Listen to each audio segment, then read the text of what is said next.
लोग जितनी भी सामग्री यूज करते हैं वो लगभग प्लास्टिक का होता है। बिना प्लास्टिक के हम लोग अपना आम जीवन देख ही नहीं सकते हैं। लेकिन हम लोगों को ये पता नहीं होता है कि किस प्लास्टिक को किस प्रकार से यूज करना चाहिए, ये हमारे लिए लाभदायक है या हानिकारक है। हम लोग अपने हिसाब से सब चीज़ को यूज करते हैं बिना कुछ जाने, और प्रभाव बहुत बुरा होता है। तो इसीलिए आज हम लोग प्लास्टिक पर जो चिन्ह दिया जाता है उसके बारे में जानेंगे। प्लास्टिक पर जो चिन्ह दिया जाता है उसे RIC कहते हैं, रेजिन आइडेंटिफिकेशन कोड। तो हम देखेंगे कि हर प्लास्टिक पर उसके पेंदी में ऐसा वाला चिन्ह होता ही है। ये वाला चिन्ह हर प्लास्टिक के पेंदी में होता है। हम लोग आज से यूज करना जब भी शुरू करेंगे तो उसको जरूर देख लेंगे। और उस पर जो चिन्ह होता है वह कोड 1 से लेकर 7 तक होता है। तो उसको आज हम लोग थोड़ा व्याख्यात्मक तरीके से जानते हैं। तो पहला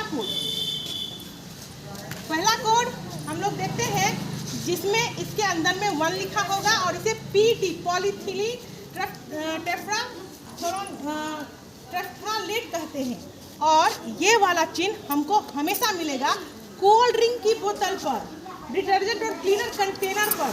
और इस चिन्ह को हम जान ले कि ये यूज एंड थ्रो के लिए होता है, मतलब आप लोग पी लो एक बार और उसको क्रश कर दो। उस पर लिखा भी होता है कि ये जो स्प्राइट की बोतल या कोका कोला की बोतल जो भी हम लोग पीते हैं कोल्ड ड्रिंक, वो उस पर हमको मिल जाएगा। और इसके बारे में जान लें कि अगर ऐसा हम नहीं करते हैं, उसको हम बार बार यूज करते हैं, तो वो जो सामान है गर्मी के संपर्क में आने पर उसमें से एंटीमनी नाम का रसायन निकलता है जो हमारे आँख के लिए, त्वचा के लिए, फेफड़े के लिए बहुत ही हानिकारक होता है।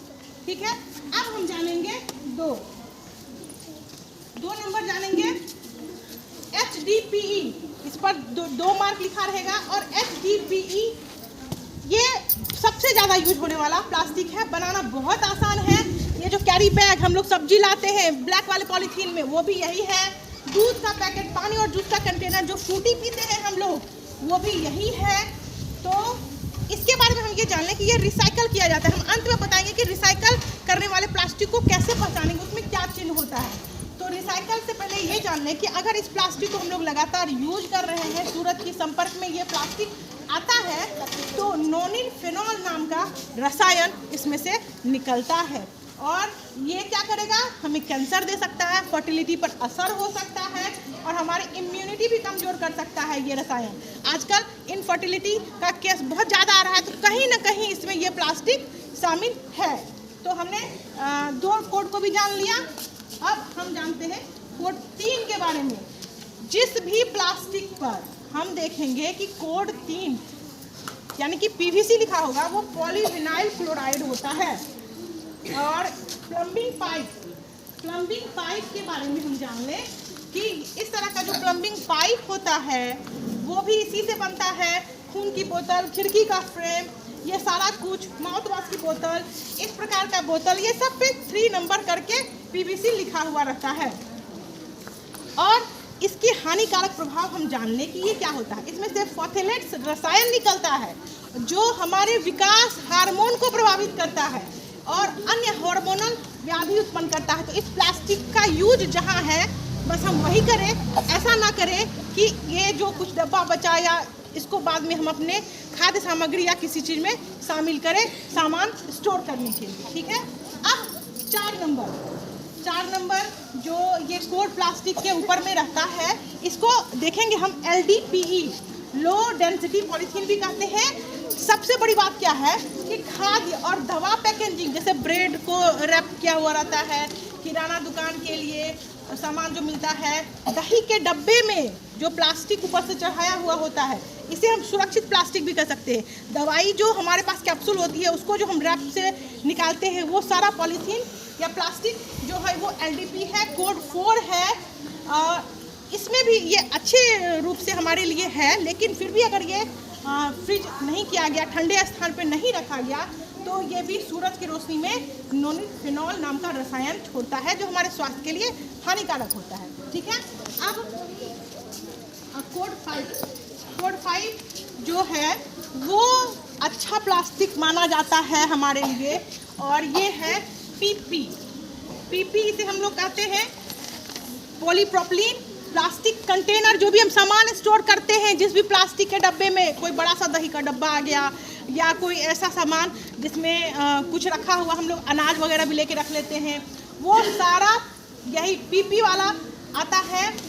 ये और इसकी सबसे बड़ी खासियत क्या है कि हम एक ऐसा बर्तन यूज करते हैं जो उष्मारोधी होता है, जिसमें पानी गर्म तो गर्म, ठंडा तो ठंडा रह जाता है। वो सारा भी पॉलीप्रोपिलीन होता है, यानी कि कोड 5 होता है। लेकिन इसमें एक प्रॉब्लम है कि अगर यह प्लास्टिक किसी मादक पदार्थ के फेर में आया तो ये खतरनाक हो जाएगा।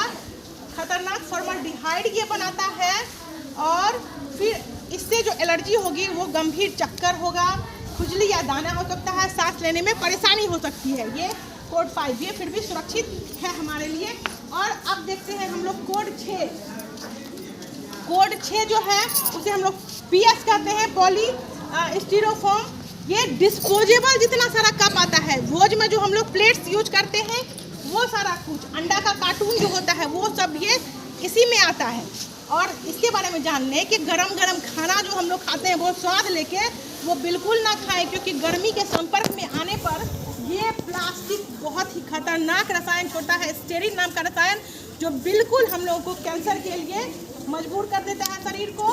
और अधिकतर जो कैंसर केस आ रहा है आजकल, रिसर्च भी हुआ है कि डॉक्टर ने बताया है कि वो प्लास्टिक, इसी प्लास्टिक के यूज के वजह से आता है। तो हम इस प्लास्टिक को भी सोच समझ के यूज करेंगे। अब देखते हैं कोड 7। ये है कोड 7। कोड 1 से 6 तक जो भी नहीं आता है हमारे बीच यूज में, वो सारा कुछ आता है कोड 7 में। जैसे कोई बाथरूम में जग यूज कर रहे हैं, या कोई पापड़ है जिसमें पैकेजिंग किया हुआ है वो यूज कर रहे हैं, या डेटॉल का जो प्लास्टिक आता है जिसमें डेटॉल रहता है वो यूज करें। वो सारा कुछ जो 1 से 6 तक के बीच में नहीं आया वो सब इस कोड में आ जाता है, कोड 7 तक। अब हम जानते हैं कि किस प्लास्टिक को हम लोग रिसाइकल कर सकते हैं। जिस भी प्लास्टिक के अंदर में ये चिन्ह होता है उसको हम लोग रिसाइकल कर सकते हैं। तो इस प्रकार से हमने आज जाना कि कोड 1 से लेकर कोड 7 तक के प्लास्टिक को, कौन से प्लास्टिक को हम लोग यूज करेंगे और किस प्रकार से यूज करेंगे, और कौन सा प्लास्टिक हमारे लिए लाभदायक है और कौन सा हानिकारक। ठीक है।